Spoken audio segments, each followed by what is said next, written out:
Your hands were made for greatness. Mighty hands for painting, paneling, and clicking the submit order button on HomeDepot.com to get that duvet. And these Egyptian cotton towels delivered right to your door. Do more with decor at the Home Depot. Save up to 30% on select bedding and bath. Now at HomeDepot.com. More saving, more kinds of doing. Valid on select items online only. Free delivery on select items $45 or more. Enter promo code BEDBATH15 at purchase for an extra 15% off. Visit HomeDepot.com for more information.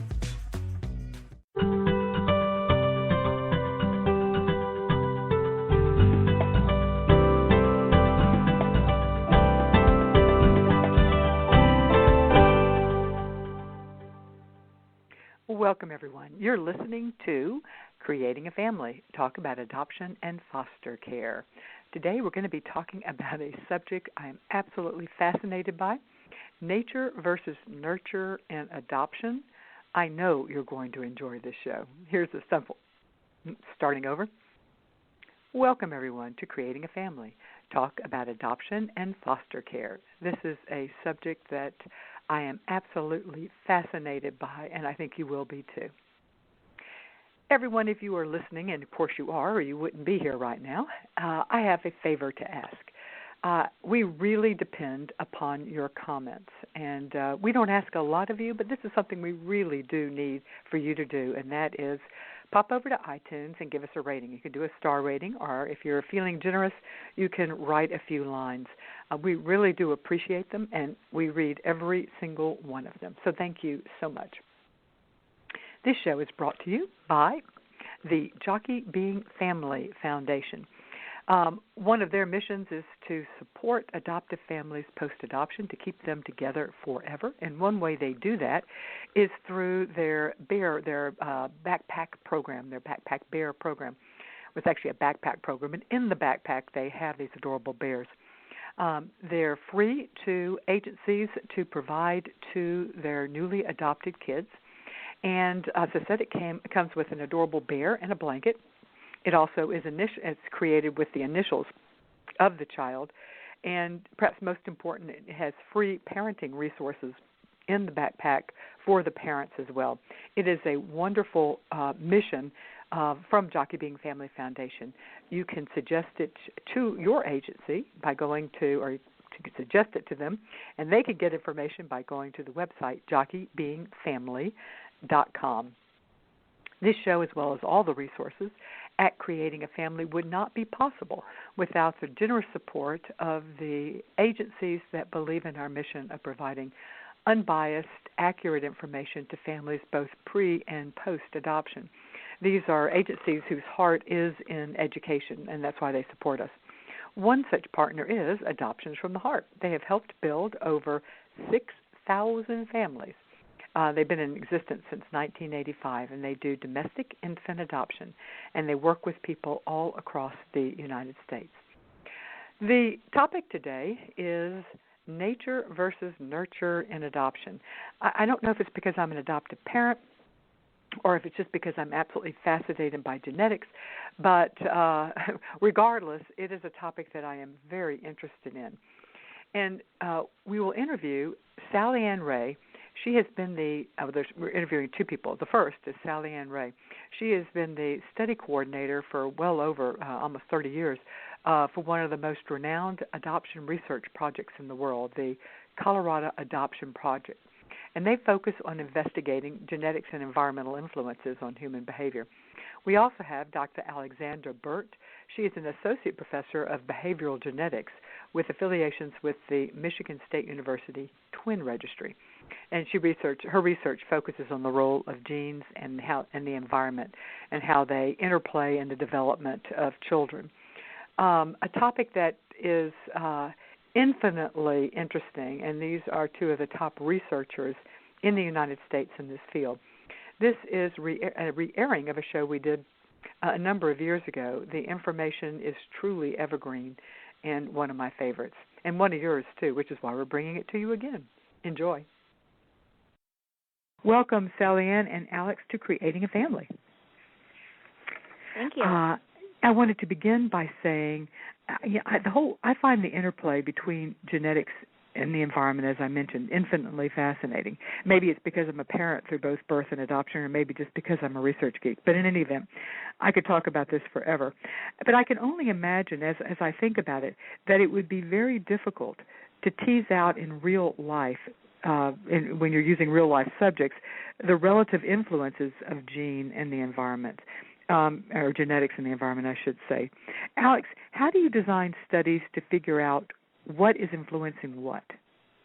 Well, you're right. It is actually difficult, and you have to be creative and think outside the box a little bit to accomplish that. But there are a couple of different ways that people have come up with, and these are designs that we know work and that have been successful.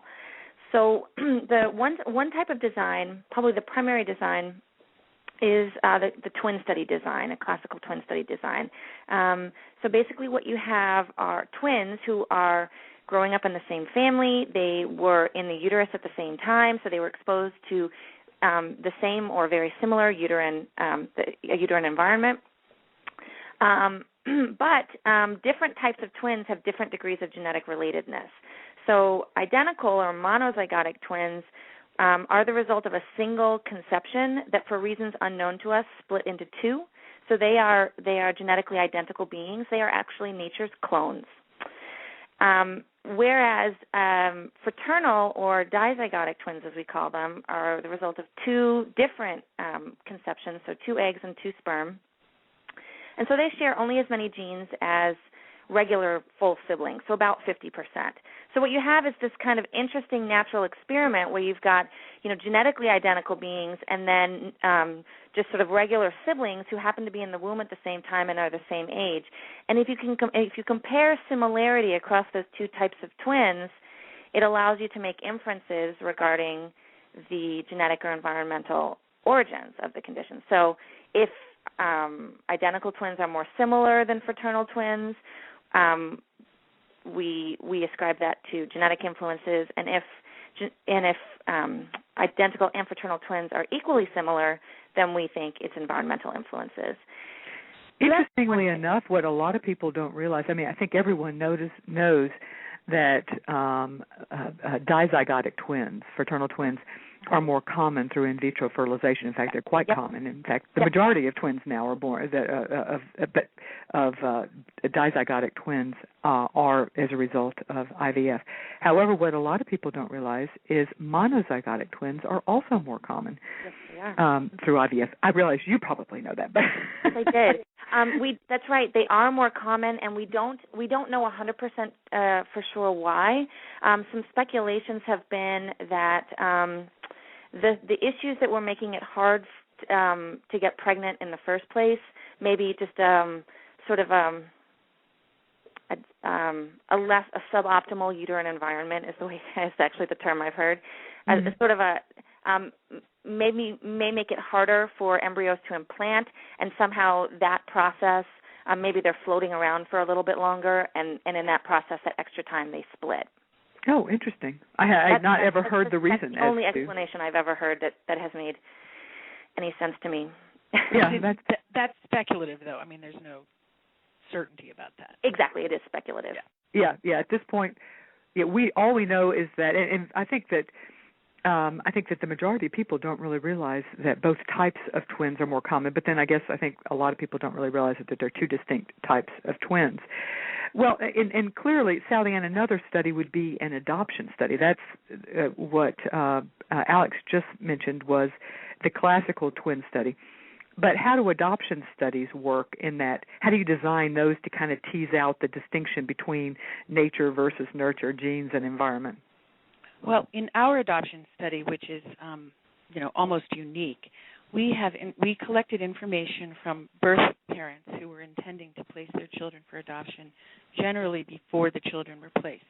So we collected a set of data for them. Then of those who placed their children, we contacted the adoptive parents to see if they would be willing to be in the study as well, and about 75% of those who were contacted did. And so for those families, we have assessments on the genetic parents, the birth parents, and we have assessments on the adoptive parents, the rearing parents. So we have genetic and environmental parents. We have two different parents. in our study, we also have a control group that was matched to the adoptive, the rearing parents. And so in a way analogous to what Alex was saying, we can look at similarities, either parent-offspring or sibling, between genetically related people, those in the control family, who share 50% of their genes in common, like the fraternal twins do, and in the adoptive families where they share no genetic commonality, obviously, with their adoptive parents. So we had pairs of genetically unrelated siblings, and then we also have parent-offspring analyses. So the degree to which the adoptive children, let's say in a sibling analysis, are the same level of commonality as the control children, that must be an environmental influence. And the degree to which the control children are more similar, that must be a genetic influence. That's oversimplified, but that's how it works. And one of the things your children, the people you were following, were placed at birth. Is that correct? They were placed on average within a month. Okay. They never spent time with their birth parents, though. They left the hospital and went to foster care, and some of them it was a couple of days, and a few of them it was as long as 6 months in foster care, but the average is about a month. So there's really no environmental influence from the birth parents other than prenatal influences. Right. Okay. What's really useful about having both an adoption study and a twin study is that there could be a special twin environment, a special twin shared environment, since twin siblings are exactly the same age and had that same uterine environment. So what looks like an environmental effect could just be the status of being twins. So if you have a study where you can compare all those groups, you can really get some good answers. Right, which is, and for our listeners, we do have a show coming up in January where we're going to look at the three top longitudinal adoption studies, which include twin studies and other studies as well, to just see in general what we're learning. This show is more specific to environmental and genetic influences. But before we leave the discussion, a lot of people, in fact, we've had guests on the show talking about twin studies where twins separated at birth. Alex, I realize that that's not the type of twin study you are talking about, but what does that study add to the whole environment and genetics debate? They're a fascinating design from a research perspective, although from other perspectives, not so much perhaps. But from a research perspective, particularly if you've got monozygotic or identical twins who are separated at or near birth and are reared in separate homes, you really have it's almost like an alternate universe from a researcher. You've got two genetically identical beings growing up at the same time, so they're often exposed to the same sort of broad cultural influences, but they're not being exposed to the same family, the same schools, etc. And there have been some sort of very, very peculiar similarities that have sort of made the popular press because they're so fascinating. Like identical twins reared apart who name their kids the same thing and like the same food. Toothpaste.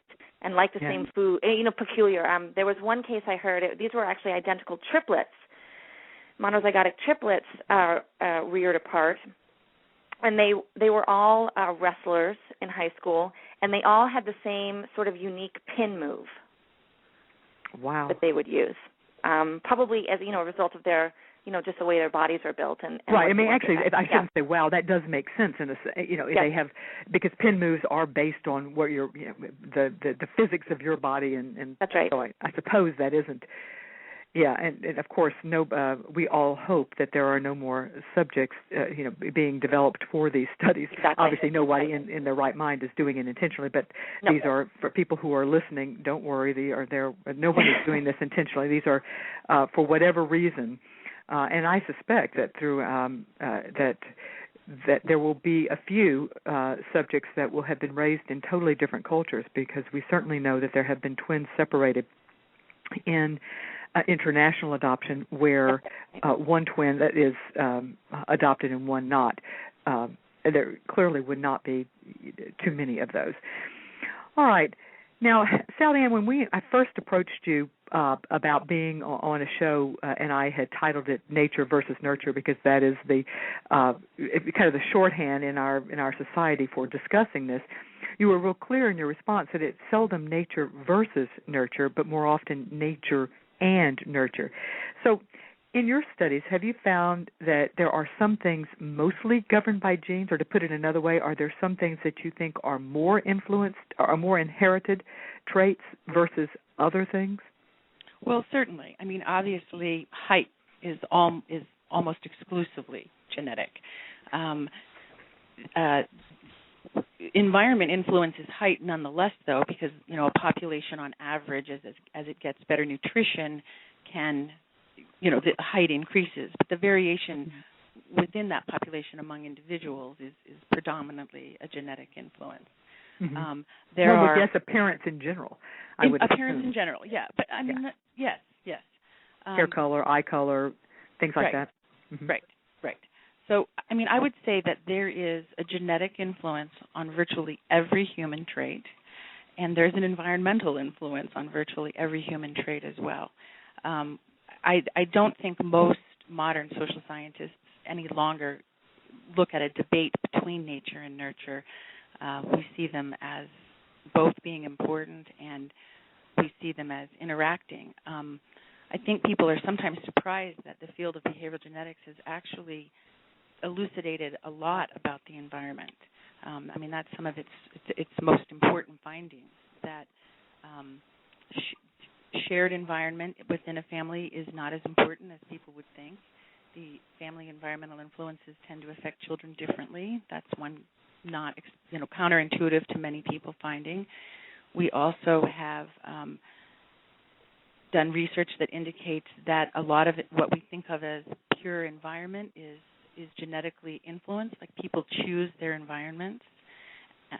And then there is also gene-environment interaction that takes place, where if you have a genetic risk and an environmental stressor, you'll experience a condition. So all three of those things are taking place. I want to come back later to talk about the shared environment influencing children differently, because I find that interesting. But before we do that, I do want to touch on, I ask people to suggest things that they would like to know how genetics and environment interplay. And certainly the first one is intelligence. I know, Sally Ann, I'm going to ask this one to you as well, because I know that you guys in the Colorado Adoption Project have done some research talking about cognitive development and its heritability. So is our IQ controlled by our genes and or our environment? You want me to go first? Yes, Sally Ann, you go first, since I know you guys have done something on that. Yes, there's a huge genetic influence on IQ. In our longitudinal studies in infancy and early childhood, there also is a family influence as well. But as children grow older, they come to resemble their biological parents rather than the parents who are rearing them. So you would think, many people would think that the more time you spend with your rearing family, the more that environment would influence you. But in fact, the older you get, the more you become your true self. And it's not entirely genetic, but it's a strongly genetic trait. And that doesn't mean that genes are, completely predictive. Obviously, you could have really deprived environments that would depress a person's potential. You could be eating lead paint or locked in a closet or something, and you wouldn't achieve your potential. So environment in that way could have a huge effect. But across normal middle-class environments, genes are a very important part of one's IQ. I would assume, just from having researched that this comes up more often in cases of international adoption from countries of extreme poverty and malnutrition, that the intrauterine environment, certainly malnutrition during pregnancy, can influence. But I hear what you're saying. That's absolutely. Yeah, I mean, I like to think of it as there being a lot of environmental ways to depress anyone's ability for anything. fetal alcohol syndrome, bad nutrition for the mother. Sure, yeah. All sorts of things like that. And for a child, stresses. In our study, the children were placed at birth. A lot of your families who adopt, the children are adopted much later, and all sorts of experiences that they might have had would make a huge difference. No, we have people. We just as many domestic adoptions at birth as well. So it's not. But I'm always. We have both in our audience. Right. All right, Alex. Let's talk about. If you'll allow me, there's one little. Please. I appreciated everything Sally said, but just to piggyback, there's actually a meta-analysis that came out a few years ago that found that the IQs of adopted children are actually considerably higher than those of their biological siblings who were not adopted but were reared by their birth parents, over a standard deviation higher, which is quite a bit. So there is evidence, although that study doesn't clarify what aspects of the adoptive environment might be providing that additional support. There certainly is evidence out there that adoption is a wonderful thing, sort of for the child. Right. Even at the level of IQ, which we think of as Sally said, as quite heritable. Well, you know what? I've often wondered this. And I know that I'm going to be oversimplifying it a little, but I've wondered if, say, the range of IQ is heavily genetically influenced, but where you fall in that range might have a lot to do with your environment, not just your nutritional environment, but also what you're exposed to, what you, how stimulating, how much you've been read to, what schools you go to, and things like that. Would that fit with that explanation? And I realize that the meta-analysis you're discussing did not give the explanation, but would that explanation explain what that meta-analysis found?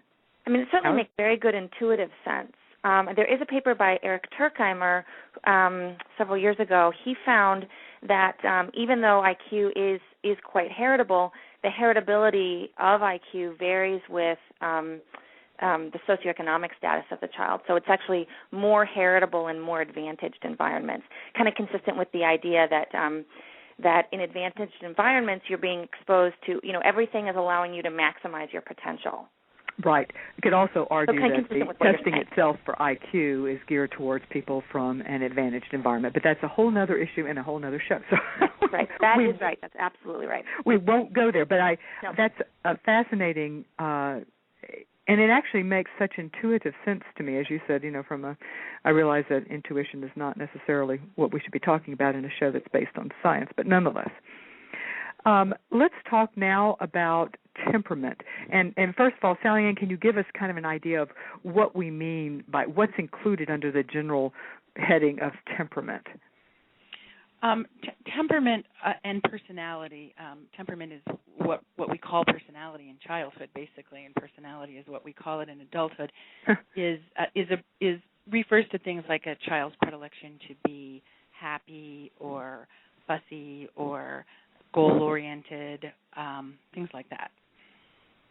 Yeah, calm, outgoing, introversion, that type of stuff. Okay. Right. Okay, so Sally Ann, if you'll start, and then Alex, if you'll say what you're finding in your studies. But what are you finding as far as basic temperament or personality? Is that influenced by our genes more, or by our environment, or more likely by the interplay between the two? Again, personality, like cognition, there's a very large genetic influence on that, and I would say that this one is one that has a huge interplay of genes and environment. A child who has a natural tendency to have problems, their genetic liability from their birth parent, who is reared in a negative environment, those problems will more likely manifest than if they're, and by negative I mean lack of warmth and attachment and things like that. So there's a lot of research that indicates high heritability for personality, but there's also a lot of research that indicates an interplay between the environment and genes. Alex, what are you finding in your studies, or the studies that you know of, not just necessarily the ones you're involved in, but others that you're studying? I think there is actually, Sally Ann's absolutely right, there is a fair amount of evidence that maladaptive experiences in life can sort of further augment a tendency to be, highly emotional, prone to anger outbursts, just negative, sort of a negative Nelly sort of thing. They can definitely push you in that direction. There's also evidence, though, that in addition to things just happening to you, which are unfortunate and that can have these unfortunate consequences, people either evoke or seek out experiences that are consistent with their temperament. So this is something that we all know that we do, but we don't necessarily talk about it that way. So a shy child is just unlikely to want to go play with a group of 10 children on the playground. They might want to go play with 1 or 2, but not with 10, right? So they're having just an entirely different set of experiences, of social experiences in their life. They also evoke different reactions from others. My favorite example of this is, let's say you walk into a room and you have 2 toddlers. I have a 3-year-old, so this is a very salient example for me. You walk into a room, there's 2 toddlers. One is fussing and rolling around the floor and having, quite a tantrum, and the other one comes running up to you with a big hug and all happy to see you. I mean, if you think about your reaction to those child, which child are you going to feel in that moment more positively inclined to? Mm-hmm. Obviously the second, right? So to the extent that the child's behavior in that moment was genetically influenced, you have just responded to their genetically influenced characteristics. So Sally Ann's absolutely right. It isn't nature via nurture. They are so intertwined. You create your own environment. Things happen to you. It's very complicated. And what Alex is saying even applies to your own family. Like a lot of social science research in the past would look at a negative home environment, parents that were, that behaved negatively towards their children, and they would think that had caused the child's negativity. But just like this toddler in the playroom that isn't even your own, in your own home, if you have a child that's always fussy, that's likely to create negativity in the parent. So even within the family, the child may be evoking a family environment. Yeah. That is so true. And let me put in I'm doing a show in, let me get the exact date, December 7th, so 2 weeks from now. There's a new book out called The Sibling Effect, and it was profiled on the cover of Time magazine last month, I think. And he talks about it, and I will say that I have yet to read the book. I've read the article. I want to read the book closer to the time so it's more relevant.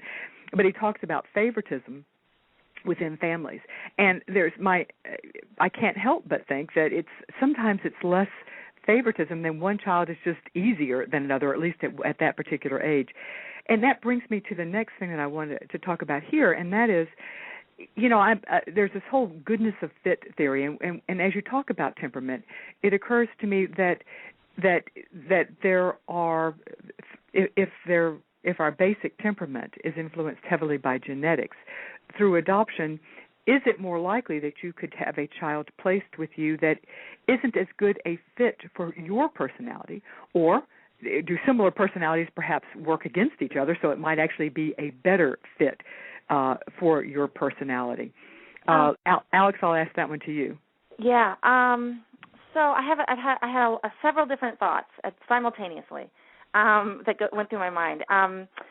So one is that, sort of piggybacking on the last bit there, is that the parent-child relationship, like any other relationship, is a relationship. Both people are involved in that relationship. Mm-hmm. The child is contributing to that relationship, and so is the parent. And as parents, we tend to think of these things as more one-way streets, but they really aren't. And so that leads to your question of goodness of fit. I think it certainly is possible. I have no doubt that it's happened, that a shy child has been placed with very extroverted parents and has not enjoyed all of the social things that they have had to do because it's what their parents like to do. I have no doubt that that's happened. Fortunately, I think for adoptive parents, even in biological families, parent-child similarity for personality is relatively low. Even though it is genetic, it seems to be the sort of gene, it seems to be more about genes that interact with each other rather than just, you get one copy and that makes you taller or shorter sort of thing. This is more about the interaction between genes. And so siblings are more similar in their personalities than parents and children are, biological siblings compared to biological parents and children. the parent-child correlation is pretty small. It's like 0.1, which is quite small. So in that sense, adoptive families aren't that much different. It's the average correlation is lower, but it's not 0.1 is not that high. So, and we all know families through biology where there is simply the parent and the child really aren't a natural compatible fit. But that gets, for me, the whole idea of the goodness of fit seems to be empowering from a parent standpoint, because to a large extent, if we're aware of it, we can adapt. We're the parents. I mean, we're the adults in this situation. Although I agree with you, it's a two-way street. We are the adults, and children are not known necessarily for their, although some are, I suppose that's a temperamental factor. Some are more adaptable. But as a parent, with it, there are things that I am alike with my children and things that I am different. But those things that I am different, if I am aware of it, I don't have to attach a value judgment. Because you are shy and you hang back, you are bad. If you just changed your behavior, you could just, buck it up and get there, you would enjoy it. That's a choice that a parent has to make. The other way to approach it is, you are an introverted personality, and that's equally valuable. We all bring something. So I guess to me it's empowering if indeed parents treat it that way. We've talked about temperament and personality, but I also am fascinated by the concept of how genes affect behavior. And again, I'd like to have both of you talk towards this, because I often think of behavior as, as more of, obviously your temperament influences in some way your behavior, but an outgoing, rambunctious child can still be a child that behaves. So it's interesting to me to think of genes affecting something such as behavior. Sally Ann, how do genes affect behavior, or do they? Well, definitely they do. I'm not even completely sure I understand the question. I mean, I think of behavior as everything you do. Your cognitive performance is a behavior. Well, okay, valid point. Let's say conduct. Well, and where I want to eventually get to this is the whole idea of antisocial behavior, and that's an area that I know that Alex has studied in general. I didn't want to begin with the negative, the antisocial. So I was. Would conduct make it? Would that be easier to discuss? How sure. It calls? Yeah. Okay. In our research group, we also have an emphasis on antisocial behavior and substance abuse. Our adoption sample and our twin sample both have been enrolled in a really large study of those problem behaviors. And there is definitely a genetic influence on those behaviors. As I was kind of implying earlier, this is one of the areas where the genetic liability and the environmental risk have a huge amount of interplay in that.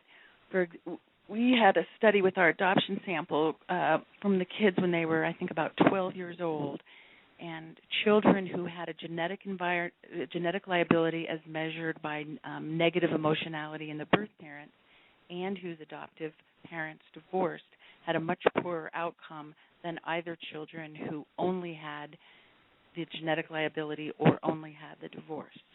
So this is a huge area of interplay between genes and environment.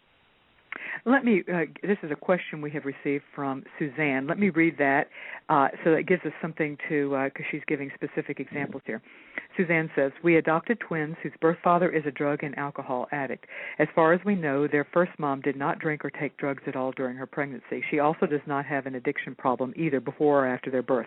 We are wondering if an addictive personality or whatever causes a person to become addicted to drugs or alcohol is inherited. Is our son more likely to get it than our daughter? So let's use her question in general to kind of talk about substance abuse and addiction. Alex, Sally Ann has just talked about the fact that, in fact, there is certainly a heritable component to this and an environmental component. How does it interplay? Well, I mean, along the lines we've been describing, actually. So people both are responsive. You know, we are very plastic beings in the sense that we're very adaptable to lots of different types of environments. If you just think of all the different types of environments that humans live in, you know, the very, very cold places, very, very hot places. We eat very different foods, and we're very adaptable as a species. And so we're just very responsive to our environments, and that responsiveness, it goes all the way down to our genome. We are just very responsive to our environments, and so the idea of this gene-environment interaction is very potent, particularly for some things, and behavior is one of them. But again, there's also this idea of people seeking out environments that are consistent with their behavioral tendencies. So kids who enjoy breaking the rules are less likely to go hang out with kids who don't like those same sorts of things. And so what you find is that kids who like to do sort of naughty things select each other, and then their behavior increases, right? So you've got both the gene-environment interaction and the selection effects operating. And so in terms of... Wait, Alex, let me ask you a question on that. So kids who enjoy breaking rules, is that a genetic influence, or is that...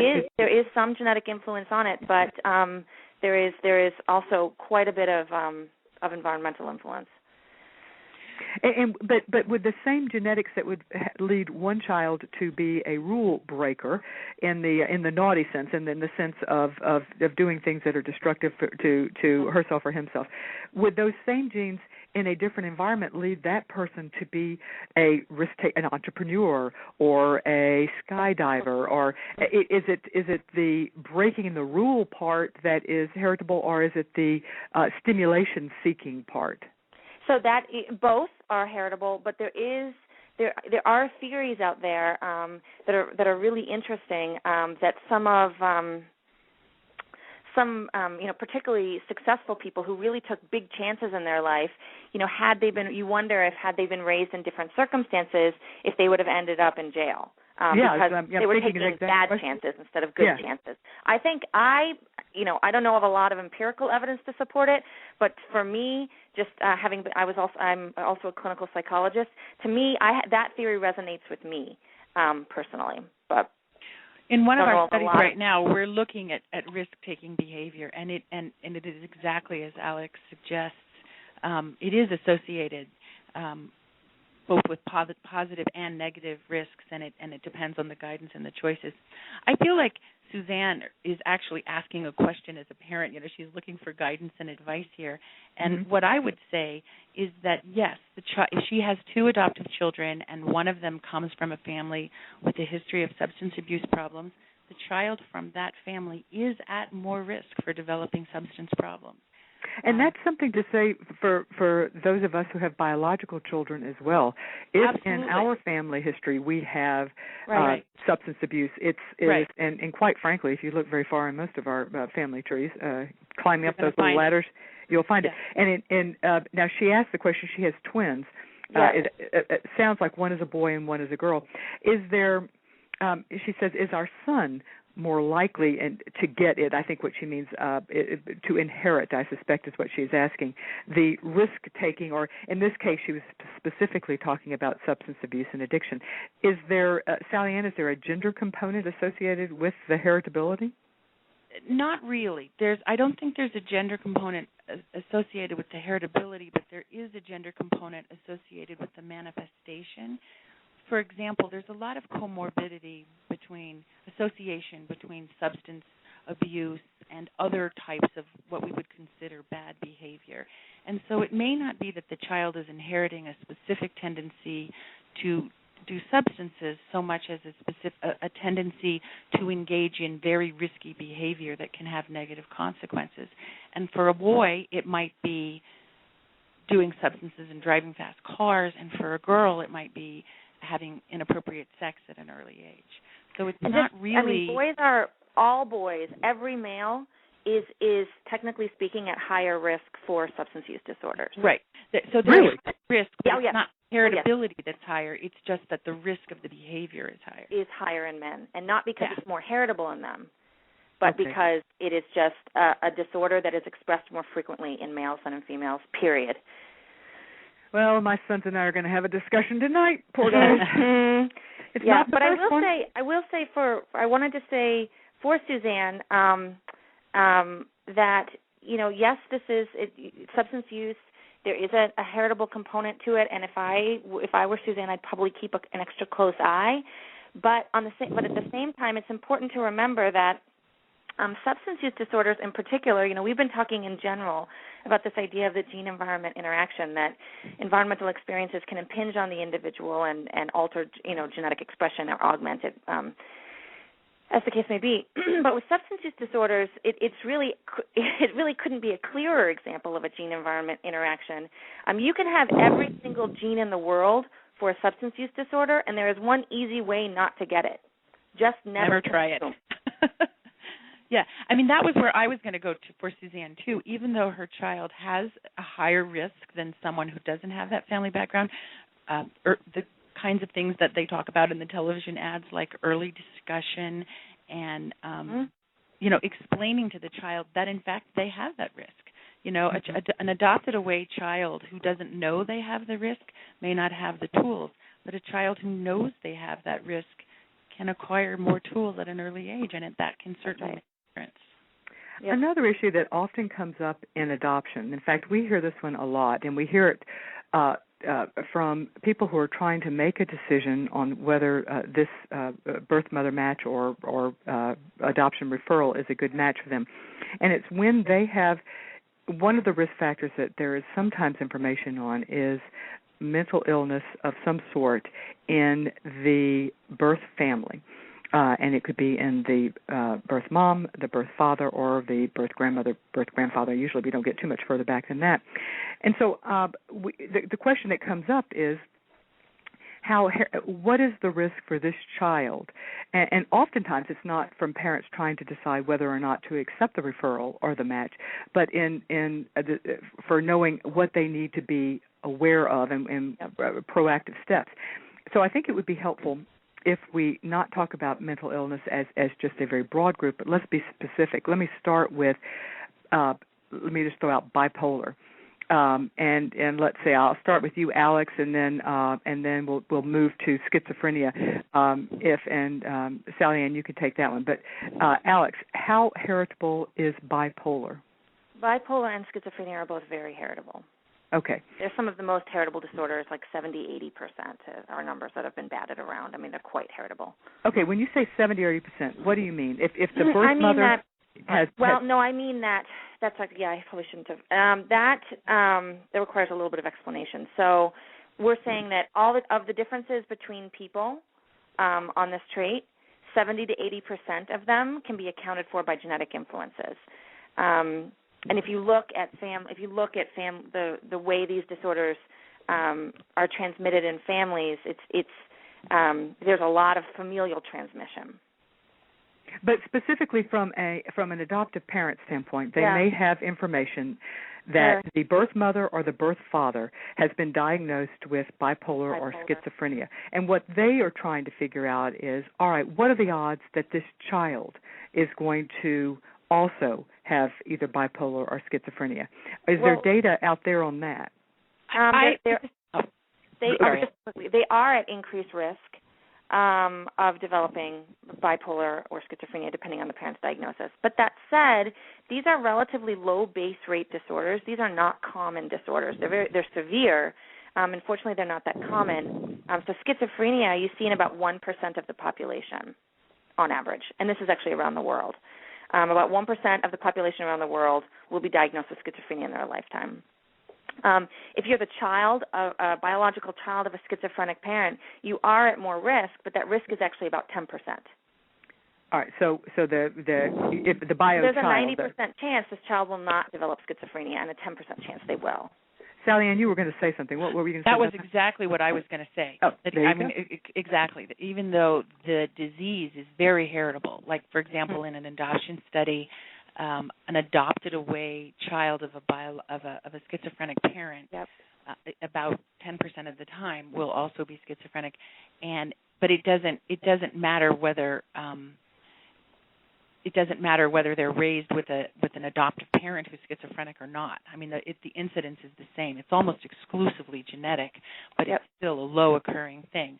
So you know, and for almost any disorder out there, we as biological parents can create that, can pass that on to our children as well. Even if we don't have it. It could still be in our family tree somewhere. So there's a lower incidence, but there's no guarantees when you have a child, no matter how you have them. No, it's funny. I have one of our community has said this before, and I thought it was she said it with a joke. She is a mom through egg donation, and she said the conversation we were having was that hard for you to move past genetic parenting? And she said, not at all. She said, I looked at my family tree, and she goes, I was thrilled that I had the opportunity to be pregnant with a child that didn't carry my genes. She said, because, she goes, they really stink. She goes, if you look very far back.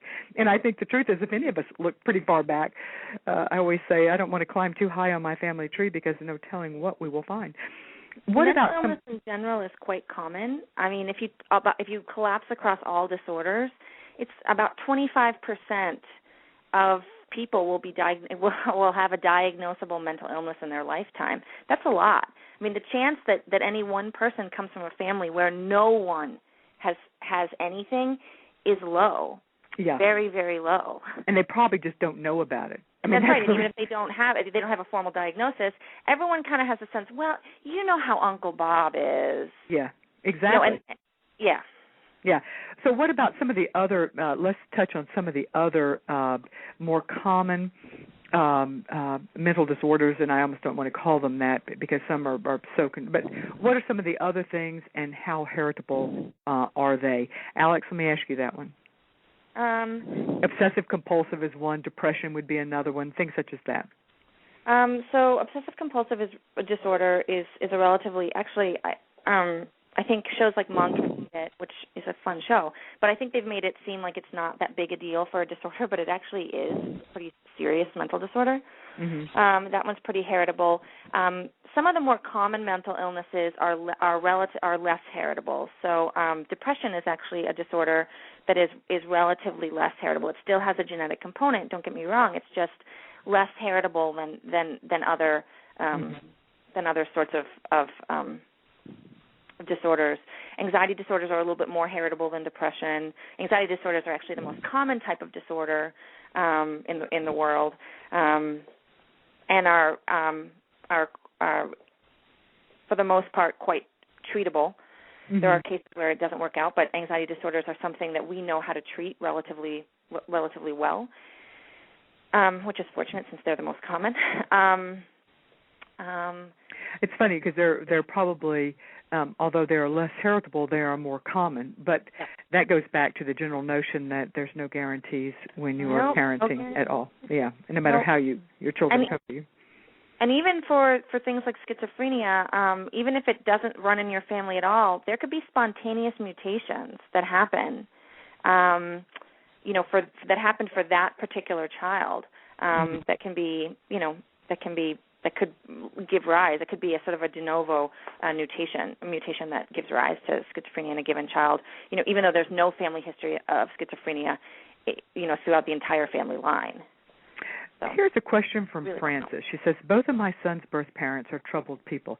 I don't know exactly what their problems are, but both have acted out a lot in the past, and the birth father is in jail for beating up a guy really bad. The mother has gotten her life together more or less now, but she has a really quick temper that has gotten her into trouble in the past. How much of these behaviors are controlled by genes? We have a pretty calm home, and our son is thriving.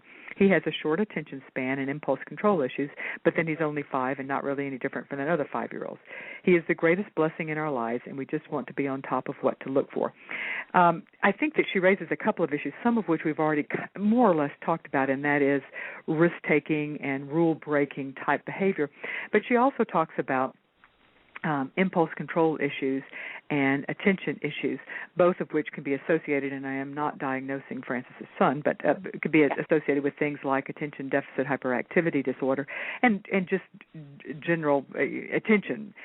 So, Sally Ann, from that standpoint, how heritable are those, and do some of the short attention span and impulse control issues also lead to what we've talked about as risk-taking or antisocial type behaviors? Those early childhood impulsivity problems are predictive longitudinally of adolescent and adult behaviors. And I don't like the word controlled by genes. I think influenced by genes would be a better way of phrasing that. Okay. There is definitely a genetic influence on that. We have a study. We also do twin studies here as well as the adoption study. We have a twin study that's replicating other findings from other people, that a child's ability to exercise self-control when they're little is predictive of performance on what's called executive control tasks, goal planning tasks later in their life, which are being able to have good goal planning abilities later makes a big difference in terms of making good decisions. So again, there is definitely a genetic influence on those behaviors that's persistent across the lifespan. But again, I think parental attention to those issues can mediate those kinds of problems. Recognizing that your child is impulsive, but working with them to help them deal with that in various ways would make a difference in later behavior too. There are excellent. Frances isn't describing. She isn't describing ADHD by any means, but she's certainly describing a couple of elements of it, as you suggested. There are excellent treatments out there for many sorts of childhood psychiatric illnesses, and they don't have to involve medication. There are excellent behavioral treatments for ADHD, for example. So as I would say this to any parent, adoptive or not, you know your child better than anyone else. You know what their strengths and weaknesses are, and keep an eye on all of the things that you're worried about, and just keep an eye on them and see what you see, and take action if needed. And I do want to spend some time talking about how environment influences children differently, because as a mother of 4, I find that very interesting. But before we do, Alex, since you also publish a lot and research a lot on eating disorders, I did want to touch with you. We have a question from Cecilia. She says her son's birth mother is obese. I know she had a dysfunctional childhood that led her to eat to comfort herself. I find that I am very aware of his weight, and I worry about it. He isn't fat, but is chubby. So just briefly, is obesity influenced by environment and or genetics? I don't know much about obesity per se. The work that I've been involved in has been with disordered eating, anorexia. Anorexia and bulimia, which are undereating sorts of illnesses. Yeah. So I don't know as much, but I would be. I think as Sally Ann said when the show started, I would be absolutely shocked if there was not a genetic influence on obesity. Just looked up this particular thing, and in this particular study, thousands of pairs of identical twins, a study found that identicals were 0.8 for weight and fraternals 0.43, which indicates a high level of heritability. High heritable. And identical twins reared apart correlate 0.72. Oh, wow. So it's really, really heritable. Right? Really, really heritable. Yeah, I was going to say, of course, you would have to have them reared apart for that to be relevant, but that's fascinating. Well, no, it's relevant even if they're not reared apart. If you have a difference, as Alex talked about at the beginning of the program, between identical twins and fraternal twins, the correlation for identical twins is twice that of fraternal twins. Okay, good point. Yeah, I see your point. So, one of the things that I want to allow time to talk about this, Sally Ann, I love the title of one of the recent papers published by Dr. Am I pronouncing his name right? Plumman. It's the title of the paper was "Why Are Children in the Same Family So Different from One Another?" Well, that is a question that I have pondered since, as I said, I have 4 children, both by birth and adoption, and not a one of them is similar to the other. The first thing I want to tell you is that paper is not recent. That's a very old paper, actually. Oh, okay, gotcha. The original paper. Oh, okay. Well, I'm hoping that you have an answer to that question, and I really want to hear it. I think that this is probably one of the most fascinating findings in the field and areas of research. Because it's so counterintuitive to what a lot of people expect. You think that family environment affects children the same way. And instead, we find out that pairs of siblings are no more likely to be similar than than they are to unrelated people. And we go, how can that happen? How can that happen? Because we just talked about the genes. Right. This is an area where we're really trying to work on it. I mean, we don't have good answers for this question. But as an example, let's say both children in the family experience their parents' divorce, but one of them is 13 years old and going through all sorts of agitation that adolescents go through, and the other one is 8 years old and kind of just not really aware of the greater world yet. So even though they're experiencing the same family event, they have different responses to that event. So that's one reason that they can, your response to your similar family environment can be quite different. You also can have different genetic stories that you bring to that situation. One child tends to be happy-go-lucky, so when there's a family problem, it doesn't affect them in the same way that the other sibling who inherited a different set of traits from their parents. Also, children, beginning at a very early age, have different experiences outside the family. In the peer groups they're associated with, one child has a horrible first-grade teacher and the other child doesn't. So there's experiences outside the family. There's their different responses to things that happen within the family, and there's a lot of work we need to do in this area because it's a tricky one. Boy, it is, because honestly, when you look at it, we spent the last hour talking about that a lot of things have a genetic influence. A lot of, I should not be more specific, a lot of our personality, a lot of our temperament, a lot of some of what we basically are. So it just seems so intuitive that you would think that biological siblings who have a shared genetic, certainly not if they're not identical twins, they'd be the same, but they would have a shared genetic background, and they would have a shared similar environment. So wouldn't the odds just have to be that they would be more similar than two unmatched strangers, and yet apparently not? Alex, do you have? No, they are. They are more similar than unmatched strangers, certainly for genetic reasons. I think what Sally Ann was saying was that they're more similar, that to the extent that siblings are similar to each other, it's more for genetic reasons than because they're growing up. That is what I was intending to say. Yeah. Oh, sorry. Okay, I misunderstood. Although there is some evidence that the influence of the family is not surprisingly stronger when the children are young, and it becomes less important as the children age. And I mean that's certainly consistent with what you think about what you do with your kids as a parent when they're little. You're really you're controlling and or involved in virtually every aspect of their life. To the extent that they eat, when they go to the bathroom. I mean, you're there. You're on them. And then when they're adolescents, obviously you're not doing nearly as much of that anymore, and they're much more interested in their friends. They're less interested in you, when they're adolescents. So there's a developmental thing that happens, of course. But by the time people reach adulthood, to the extent that siblings are similar to each other, it is only because they share genes. So adoptive siblings aren't that similar to each other in adulthood. They are in childhood, oftentimes, but that wanes over time. Well, it doesn't mean it's not important. It just means that I mean, to the extent that exposure to, positive parenting versus negative parenting influences life course development, obviously these things do matter. It's just that over time people kind of become themselves. They become themselves, and hopefully they become the best version of themselves instead of the worst version of themselves. That's what you're aiming for. Basically. And that is probably a good. We've run out of time, and I am so frustrated because I have so many more questions. But we've run out of time, and that's a very good way to end. And our goal as parents is obviously to try to create environments to the extent we can that will help our children become their best selves. Thank you so much, Sally Ann Rhea and Dr. Alexandra Burt, for being our guest today on Creating a Family. Thanks for joining us today, and I will see you next week. Now at the Home Depot, save up to 35% off appliance special buys, like the Samsung stainless steel side-by-side refrigerator, just $9.98. You save $300. It's big enough to hold 25 bags of groceries. Unload those, and if that makes you thirsty, you'll really love the external ice maker and water dispenser.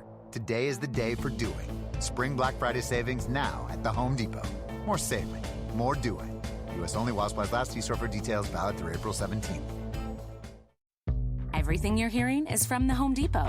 From the baseboards and nails to these throw pillows, even those super soft sheets. Because now at the Home Depot, you can get everything for your bedroom, from wooden nightstands to modern benches. Save up to 25% on select bedroom furniture, plus free and flexible delivery and easy in-store returns. Shop decor now at HomeDepot.com. More saving, more kinds of doing. Valid on select items online only. Free delivery on select items $45 or more. Visit HomeDepot.com for more information.